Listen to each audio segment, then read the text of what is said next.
দিদি বাড়ি থেকে সরস্বতী পুজো দেখে আমি চলে আসলাম আমার বান্ধবীর বাড়িতে। এসে দেখি ও মেকআপে ব্যস্ত। ও আমাকে দেখে হাসছে আর কি, বলছে যে ব্লগ বানাচ্ছিস কিনা। রেডি হওয়ার পরে দুজনে মিলে বেরিয়ে পড়লাম স্কুলে যাওয়ার জন্য। আর এসেই দেখি দেখো কাদের সাথে দেখা হয়ে গেছে। স্কুলের সামনে চলে এসেছি, আর দীর্ঘ কত বছর পরে আমরা স্কুলে এসেছি। আমার এক বান্ধবী এসেছিল তিয়াশা। চলো স্কুলটা তোমাদের ঘুরে দেখাই। এসেই স্যার ম্যাডামদের সাথে দেখা হয়ে গেল, শুভঙ্কর স্যারের সাথে দেখা হয়েছে। এরপরে আমরা একটু মঞ্চের সামনে গেলাম, এখানে আরো স্যার ম্যাডামের সাথে দেখা হয়ে গিয়েছিল, আলপনা ম্যাডামের সাথেও দেখা হলো। স্কুলে আর একদিকে হচ্ছে প্রোগ্রাম, আর এদিকে ছোট্ট ছোট্ট ভাই বোনরা নাচ করছিল, আর আমরাও এদিকে তাই তালে তালে একটু নাচানাচি করে নিলাম। মৌলমি তো খুবই নাচ করছিল, আর সাথে আমাদের সাথে আরেক বন্ধুর সাথে দেখা হলো, অমরজিৎ। আর চলো এবার পুরো ঘুরে দেখাই। আর এই ছিল আমাদের স্কুলের করিডর, আর সত্যি অনেক বছর পরে এসেছি, পুরো চেঞ্জ হয়ে গেছে। ছিল টিচার্স রুম, আর সত্যি অনেক বছর পরে যেহেতু এসেছি, আর ছোটবেলার কথাগুলো একটু একটু করে মনে পড়ছে। এখন এসেছি উপরের রুমে, আর এইটা ছিল 8A। এই ঘরটার সাথে আমার অনেক অনেক স্মৃতি বিজড়িত আছে বন্ধুরা, কি বলবো। আর একটুখানির জন্য মনে হচ্ছিল যদি ছোটবেলায় চলে যেতাম কতই না ভালো হতো। বন্ধু বান্ধবীরা সব এসছে আর কি আজকে। এখানে হলো অমরজিৎ আছে, তিয়াশা, আর এই যে রূপালী, এ তিয়াশা। তো যাই হোক, আজকে তো সরস্বতী পুজো, স্কুলে আসলাম বহু বছর পর একদম। আর এইগুলো আমাদের স্মৃতি পুরো একদম সেরা। তো যাই হোক, আর এই যে গ্রিল ধরে আমাদের জনগণ করা, এখান থেকে উপর দিয়ে দেখা পুরো একটা আলাদা লেভেলেরই ছিল। এই এখন তো বড় হয়ে গিয়েছি, যাই স্কুল তো একদম একটা জীবন আলাদাই ছিল। আর ঘরের মানে এই ঘরগুলো না আমাদের কাছে একদম সেরকমই। যে এটা না 9 ছিল, এই যে 9A ছিল, এই রুমটায় আমি পড়তাম 9A-তে।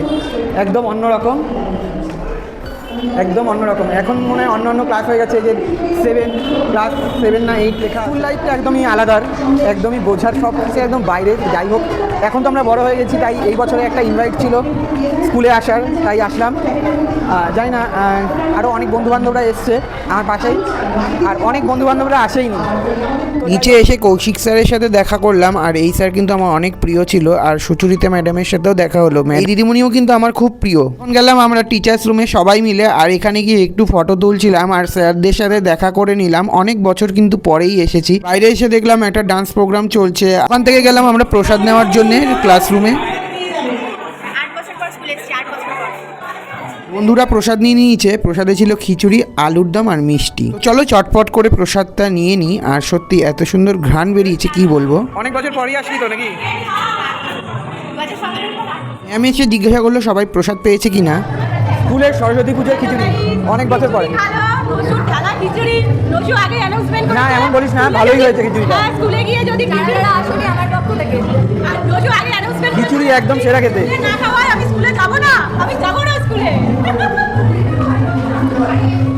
অনেক বছর পরই আসলাম, আর খিচুড়ি যদি হয় এরকম ধরনের, আর খিচুড়ি তো কোনো কথাই হবে না, পরিমাণে কম কিন্তু টেস্ট আছে, পুরো সেরা টেস্ট। প্রসাদ নেওয়ার পরে আমরা সবাই ডিসাইড করলাম একটু ঘুরতে যাব, তাই স্কুলটাকে শেষবারের মতন দেখে সবাই মিলে টোটোতে উঠবো। আর এদিকে অমরজিৎ বলছিল যে টোটোতে যেতে হবে না, আমার গাড়িতেই যাবি। তাই চটপট ওর গাড়িতে করে আমরা যাচ্ছি একটু ক্যাফে একান্তে। আর এই প্রথমবার কিন্তু আমি ক্যাফে একান্তে এসেছি, আগে ভেবেছিলাম একবার আসবো। আর এখানে এসে একটা প্যান্ডেলের মতন বাড়ির দর্শন করে নিলাম। এরপর সবাই আমরা সিটে বসলাম, আর কে কি খাবে সেটারই মেনু দেখছিলাম। কেমন লাগছে অবশ্যই জানাও, লাল পাঞ্জাবিটা পরে তোমরা অবশ্যই জানিও। আর এই যে মেনু কার্ড, এটাই একটু পজ করে দেখে নিই। সবাই মিলে এতদিন পরে আমরা মিলিত হয়েছি, তাই একটু হাসাহাসি, মজা, গল্প, আড্ডা সব তো রয়েছেই। এরপর আমরা অর্ডার দিয়ে দিই, আর চলে এসছে আমাদের সোডা। আমি নিয়েছিলাম ফ্রেশ লেমন জুস। চলো এটা চটপট করে খেয়ে নিলাম, আর এটার অসাম টেস্ট ছিল। আর এরপরে চলে আসলো বাটার চিকেন আর পনির টিক্কা। আসার যেহেতু গাড়ি চলে এসছে, ও আবার তাড়াতাড়ি চটপট করে বেরিয়ে গেল। এদিকে তো আমাদের খুব মজা হচ্ছিল, কেন কি এতদিন পরে আমরা মিলিত হচ্ছি। ওদিকে জিজ্ঞাসা করার পর বলছে একদমই বাজে টেস্ট। সত্যি একদম খেতে গেছিলাম, আর সত্যি ভেবেছিলাম যে ভালো হবে, কিন্তু একদমই টেস্ট খারাপ। রূপালীর কাছে গিয়ে আমি আবার একটা মোমো খেয়ে নিলাম, আর এই টেস্টটা কিন্তু অসাধারণ ছিল। ভেবেছিলাম এটাই নেব, কিন্তু এটা নিয়ে নিলাম। কি অবস্থা, এই চিকেনটা তো একদম পুরো ফালতু, জঘন্য খেতে। পুরোপুরি টাকাটা আমাদের যে পুরো জলে গেল। খাওয়া দাওয়া শেষ করে গণেশ বাবাজির দর্শন করে নিলাম। তো চলো আজকের মতন এটুকুই, দেখা হচ্ছে অন্য কোনো ব্লগে। বাই।